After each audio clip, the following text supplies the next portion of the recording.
ಎಲ್ಲರಿಗೂ ನಮಸ್ಕಾರ. ಆತ್ಮೀಯ ವೀಕ್ಷಕರೇ, ನಾನು ಡಾಕ್ಟರ್ ವೆಂಕಟರಮಣ ಹೆಗಡೆ, ವೇದ ಆರೋಗ್ಯ ಕೇಂದ್ರ, ನಿಸರ್ಗ ಮನೆ, ಶಿರಸಿ. ನಮ್ಮ ಯೂಟ್ಯೂಬ್ ಚಾನೆಲ್ ವತಿಯಿಂದ ತಮಗೆಲ್ಲ ಇನ್ನೊಮ್ಮೆ ಹೃದಯಪೂರ್ವಕ ಸ್ವಾಗತ, ಸುಸ್ವಾಗತ. ಆತ್ಮೀಯರೇ, ಆರೋಗ್ಯಕ್ಕೋಸ್ಕರ ನಾವು ಕಷ್ಟಪಡಬೇಕು. ಆರೋಗ್ಯ ಕಾಪಾಡಿಕೊಳ್ಳಿಕ್ಕೆ ನಾವು ಆಹಾರದ ಬದಲಾವಣೆಯನ್ನು ಮಾಡಬೇಕು. ನಮ್ಮ ನಾಲಿಗೆ ಮತ್ತು ಕಣ್ಣಿನ ಮೇಲೆ ಹತೋಟಿಯನ್ನು ಸಾಧಿಸಬೇಕು.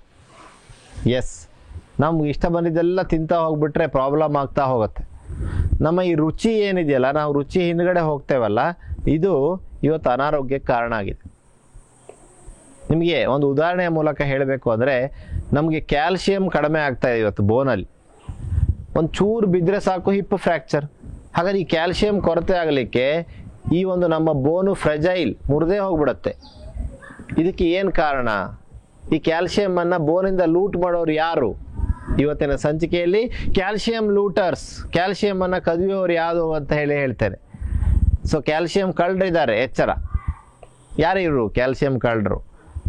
ನಮ್ಮ ಈ ಒಂದು ಬೋನಲ್ಲಿರುವಂತಹ ಕ್ಯಾಲ್ಸಿಯಮನ್ನು ಅಬ್ಸಾರ್ಬ್ ಮಾಡಿ ನಮ್ಮ ಬೋನನ್ನು ಫ್ರೆಜೈಲ್ ಅಂದರೆ ಮುರಿದು ಹೋಗುವ ಸ್ಥಿತಿಗೆ ತರ್ತಾರೆ ಇವರು.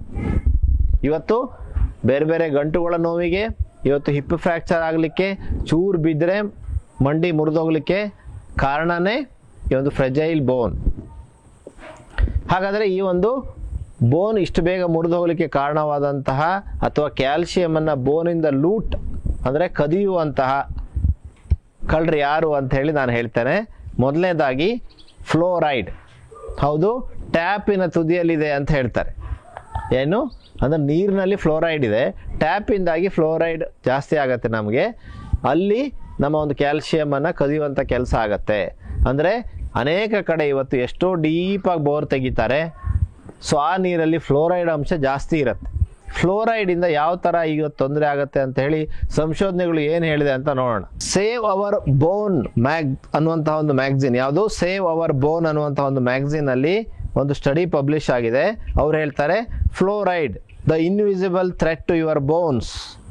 ಸೊ ಹಾಗಾದರೆ ಫ್ಲೋರೈಡ್ ಪಾಯ್ಸನ್ ಆನ್ ಟ್ಯಾಪ್ ಅಂದ್ರೆ ನೀರಿನಿಂದ ನಮಗೆ ಈ ಫ್ಲೋರೈಡ್ ಸಿಗ್ತಾ ಇದೆ, ಇದರಿಂದಾಗಿ ನಮ್ಮ ಬೋನ್ ಫ್ರೆಜೈಲ್ ಆಗ್ತಾ ಇದೆ. So fluoride has direct negative impact on cellular and bones. ಈ ಫ್ಲೋರೈಡಿಂದಾಗಿ ಇವತ್ತು ನಮ್ಮ ಬೋನ್ ಹಾಳಾಗ್ತಾ ಇದೆ. ಬೋನಲ್ಲಿರುವಂಥ ಕ್ಯಾಲ್ಸಿಯಮ್ಮು ಅಬ್ಸಾರ್ಬ್ ಆಗಿ ಅದು ಮುರಿಯುವ ಒಂದು ಸ್ಥಿತಿಗೆ ಬರ್ತಾ ಇದೆ. ಹಾಗಾದರೆ ನಮ್ಮ ಮೂಳೆ ಈ ಒಂದು ಫ್ರೆಜೈಲ್ ಆಗಲಿಕ್ಕೆ, ಈಸಿಯಾಗಿ ಮುರಿದು ಹೋಗಲಿಕ್ಕೆ, ಮೂಳೆ ಮುರಿಲಿಕ್ಕೆ ಮುಖ್ಯವಾದ ಒಂದು ಕಾರಣ ಮೂಳೆಯಲ್ಲಿ ಕ್ಯಾಲ್ಸಿಯಂ ಇಲ್ಲ. ಈಗ ಉದಾಹರಣೆಗೆ ಜೇನುಗೂಡಿದೆ ಅಂತ ಇಟ್ಕೊಳ್ಳಿ. ಜೇನುಗೂಡಿನಲ್ಲಿ ಜೇನುತುಪ್ಪ ತುಂಬ ಇದ್ದರೆ ಅದು ಒಂಥರ ಹಾರ್ಡಾಗಿ ಕಾಣಿಸುತ್ತೆ. ಆ ಜೇನುತುಪ್ಪನ ಇಲ್ಲ ಅಂದರೆ ಅದು ಟೊಳ್ಳು. ಹಾಗಾದ್ರೆ ಈ ಟೊಳ್ಳಾದ ಬೋನಿಗೆ ಕಾರಣ ಕ್ಯಾಲ್ಸಿಯಮ್ಮೇ ಬೋನಲ್ಲಿ ಇಲ್ಲದೆ ಇರುವಂಥದ್ದು. ಸೊ ಹಾಗಾಗಿ ನಮಗೆ ಕ್ಯಾಲ್ಸಿಯಂ ಬೋನಿಗೆ ಹೋಗಬೇಕು ಅಂದರೆ ಭಾಳ ಮುಖ್ಯವಾಗಿ ನಾವು ಗಮನಿಸಬೇಕು, ಈ ಕ್ಯಾಲ್ಸಿಯಂ ಕಳ್ಳರನ್ನ ಒದ್ದೋಡಿಸ್ಬೇಕು. ಎರಡನೆಯ ಕಳ್ಳ ಯಾರು ಅಂದರೆ ಅದು ಉಪ್ಪು, ಹೆಚ್ಚಾದಂಥ ಉಪ್ಪು. ವಿಶ್ವ ಆರೋಗ್ಯ ಸಂಸ್ಥೆ ಹೇಳಿದೆ 2 to 3 ಗ್ರಾಮ್ ಉಪ್ಪನ್ನು ಪರ್ ಡೇ ನಾವು ಮನುಷ್ಯರು ಸೇವಿಸಬಹುದು ಅಂತ. ಆದರೆ ಭಾರತೀಯ ಆಹಾರ ಪದ್ಧತಿಯಲ್ಲಿ 10 to 15 ಗ್ರಾಮ್ ಉಪ್ಪನ್ನು ನಾವು ಸೇವಿಸ್ತಾ ಇದ್ದೇವೆ. ಈ ಹೆಚ್ಚಾದಂತಹ ಉಪ್ಪು ಬಹಳ ಸಮಸ್ಯೆಯನ್ನು ಉಂಟು ಮಾಡುತ್ತೆ. ಸೊ ನೋಡಿ, ಸಂಶೋಧನೆಗಳು ಹೇಳಿದ್ದನ್ನು ನಾವು ಮೊದಲನೇದಾಗಿ ನೋಡ್ಕೊಂಡು ಬರೋಣ. Why diets high in salt deplete calcium. So calcium balance is maintained through complex physiology in the intestine, kidney and bone. So ಕರುಳು, ಕಿಡ್ನಿ ಮತ್ತು ಬೋನ್ ನಡುವೆ ಈ ಒಂದು ಹೆಚ್ಚಾದಂಥ ಸಾಲ್ಟ್ ಒಂದು ಕಾಂಪ್ಲೆಕ್ಸ್ ಮೆಕ್ಯಾನಿಸಮನ್ನು ಮಾಡಿ ಬೋನ್ ಅಲ್ಲಿರುವಂತಹ ಕ್ಯಾಲ್ಸಿಯಮು ಹೊರಗಡೆ ಹೋಗುವಂತೆ ಮಾಡುತ್ತೆ. ಸೊ ಹಾಗಾಗಿ ನಮ್ಮ ಬೋನ್ ನಮ್ಮ ಒಂದು ಎಲುಬು ಟೊಳ್ಳಾಗ್ಬಿಡುತ್ತೆ. ಸೊ ಈಸಿಯಾಗಿ ಮುರಿದೋಗುತ್ತೆ. ಸೊ ಹಾಗಾದ್ರೆ ಇಲ್ಲಿ ಮೆಕ್ಯಾನಿಸಮ್ ಏನು ಅಂತ ಹೇಳಿ ನಾವು ನೋಡಿದ್ರೆ, ಈಗ ಒಂದು ಉದಾಹರಣೆಯ ಮೂಲಕ ಹೇಳ್ತೇನೆ. ನಾನು ಸಾಮಾನ್ಯ ಉದಾಹರಣೆ ಮೂಲಕ ಹೇಳಿದಾಗ ನಿಮಗೆಲ್ಲ ಅರ್ಥ ಆಗುತ್ತೆ. ಈಗ ನಾವೊಂದು ತೆಂಗಿನ ಮರಕ್ಕೆ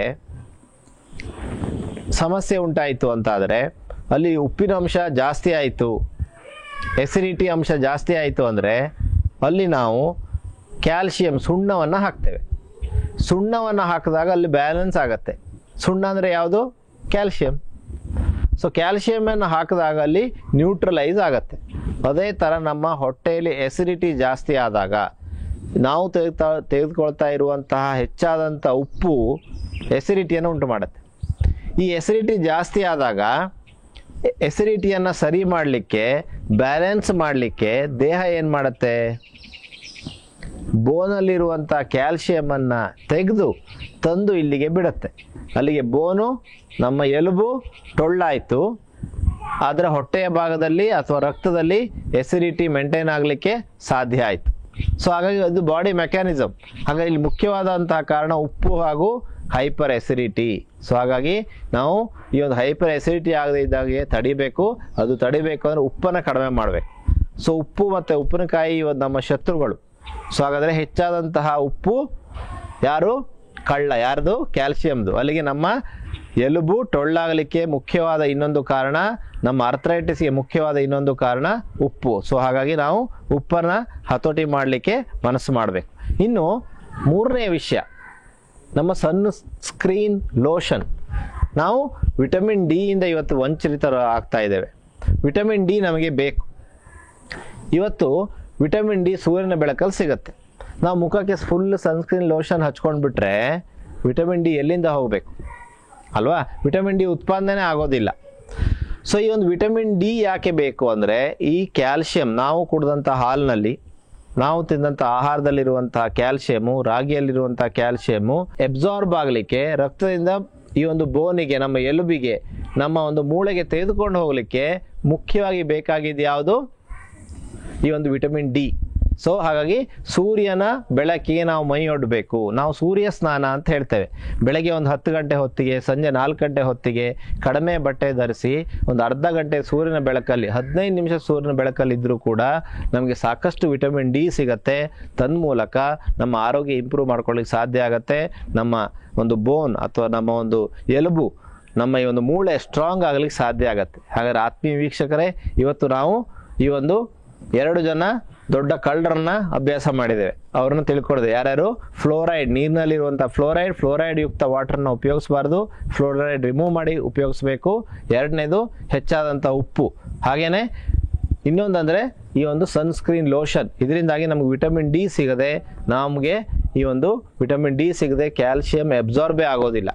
ಸೊ ಹಾಗಾಗಿ ಕ್ಯಾಲ್ಶಿಯಂ ನಾವು ಜಾಸ್ತಿ ತಗೊಂಡೇನು ಪ್ರಯೋಜನ ಎಬ್ಸಾರ್ಬ್ ಆಗದೆ ಇದ್ದರೆ? ಹಾಗಾಗಿ ವಿಟಮಿನ್ ಡಿ ಅನ್ನು ನಾವು ಸೇವಿಸಬೇಕು, ಅಥವಾ ಅದನ್ನು ಸ್ಯಾಚೆಟ್ ರೂಪದಲ್ಲಾರು ವಾರಕ್ಕೊಂದು ತೆಗೆದುಕೊಳ್ಬೇಕು. ಹಾಗೆಯೇ ಕ್ಯಾಲ್ಶಿಯಂ ಜಾಸ್ತಿ ಇರುವಂಥ ಆಹಾರವನ್ನು ನಾವು ನೋಡ್ತಾ ಬಂದರೆ, ಹಾಲಲ್ಲಿ ನಮಗೆ ಸಾಕಷ್ಟು ಕ್ಯಾಲ್ಶಿಯಂ ಸಿಗುತ್ತೆ.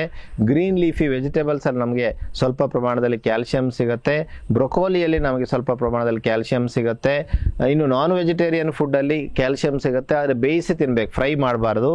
ಹಾಗೆಯೇ ಎಗ್ಸಲ್ಲಿ ನಮಗೆ ಕ್ಯಾಲ್ಶಿಯಂ ಪ್ರಮಾಣ ಸಿಗುತ್ತೆ. ಹೀಗೆ ಕ್ಯಾಲ್ಶಿಯಂ ಹೆಚ್ಚಿಗೆ ಇರುವಂಥ ಆಹಾರವನ್ನು ತೆಗೆದುಕೊಳ್ಬೇಕು. ಅದರ ಜೊತೆಯಲ್ಲಿ ಈ ಒಂದು ವಿಟಮಿನ್ ಡಿ ಕೂಡ ನಮಗೆ ಕ್ಯಾಲ್ಶಿಯಂ ಎಬ್ಸಾರ್ಬ್ ಆಗಲಿಕ್ಕೆ ಬೇಕು. ಸೊ ಹೀಗೆ ನಾವು ಆಹಾರದ ಮೂಲಕ ಕ್ಯಾಲ್ಶಿಯಮನ್ನು ಪಡ್ಕೋಬೇಕು.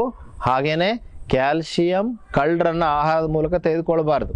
ಫ್ಲೋರೈಡ್ ಇರ್ಬೋದು, ಉಪ್ಪಿರ್ಬೋದು, ಹೆಚ್ಚಾದಂಥ ಸಕ್ಕರೆ ಇರ್ಬೋದು, ರಿಫೈನ್ಡ್ ಆಹಾರಗಳಿರ್ಬೋದು. ಪ್ರತಿಯೊಂದು ರಿಫೈನ್ಡ್ ಆಹಾರದಲ್ಲಿ, ಪ್ಯಾಕ್ಡ್ ಆಹಾರದಲ್ಲಿ ಕಳ್ಳರ ಹಾಗೆ ಅಡಗಿ ಕೂತಿರ್ತಾರೆ. ಯಾರ್ಯಾರು? ಉಪ್ಪು ಮತ್ತು ಸಕ್ಕರೆ. ಗೊತ್ತೇ ಆಗಲ್ಲ ನಮಗೆ. ಈ ಹೆಚ್ಚಾದಂಥ ಉಪ್ಪು ಮತ್ತು ಸಕ್ಕರೆಯಿಂದನೇ ಅರ್ಧಕ್ಕರ್ಧ ಕಾಯಿಲೆಗಳು ಬಂದಿರೋದು.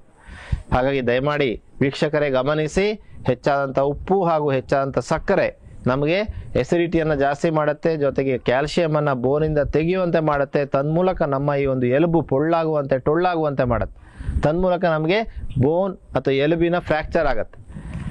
ಹಾಗಾಗಿ ಎಲುಬು ಮುರಿತಕ್ಕೆ ಒಳಗಾಗಬಾರದ ಈ ಒಂದು ಸೂಚನೆಗಳನ್ನು ಪಾಲಿಸಿ ಅನ್ನುವಂತಹ ಮಾತನ್ನು ಹೇಳ್ತಾ, ಕ್ಯಾಲ್ಶಿಯಂ ಯುಕ್ತ ಆಹಾರವನ್ನು ಸೇವಿಸಿ, ವಿಟಮಿನ್ ಡಿಗಾಗಿ ಸೂರ್ಯನನ್ನು ಅವಲಂಬಿಸಿ, ತನ್ಮೂಲಕ ಪರಿಪೂರ್ಣ ಆರೋಗ್ಯವನ್ನು ಪಡ್ಕೊಳ್ಳಿ ಅಂತ ಹೇಳ್ತಾ, ಈ ಒಂದು ಸರಳ ಉಪಾಯಗಳನ್ನು, ಕ್ಯಾಲ್ಶಿಯಂ ಬಗೆಗಿನ ಈ ವಿವರಣೆಯನ್ನು 40 ವರ್ಷ ಮೇಲ್ಪಟ್ಟಂತಹ ಎಲ್ಲ ಮಹಿಳೆಯರಿಗೆ, ಎಲ್ಲ ಪುರುಷರಿಗೆ, ಯಾಕೆಂದರೆ 40 ವರ್ಷ ಮೇಲ್ಪಟ್ಟವರಿಗೆ ಕ್ಯಾಲ್ಶಿಯಂ ಕೊರತೆ ಜಾಸ್ತಿ ಆಗುತ್ತೆ ಮಹಿಳೆಯರಲ್ಲಿ.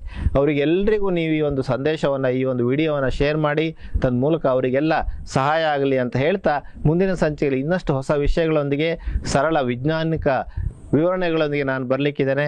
ಅಲ್ಲಿವರೆಗೂ ನಮ್ಮ ಯೂಟ್ಯೂಬ್ ಚಾನಲ್ ನೋಡ್ತಾ ಇರಿ. ಆರೋಗ್ಯವಾಗಿರಿ. ಧನ್ಯವಾದಗಳು.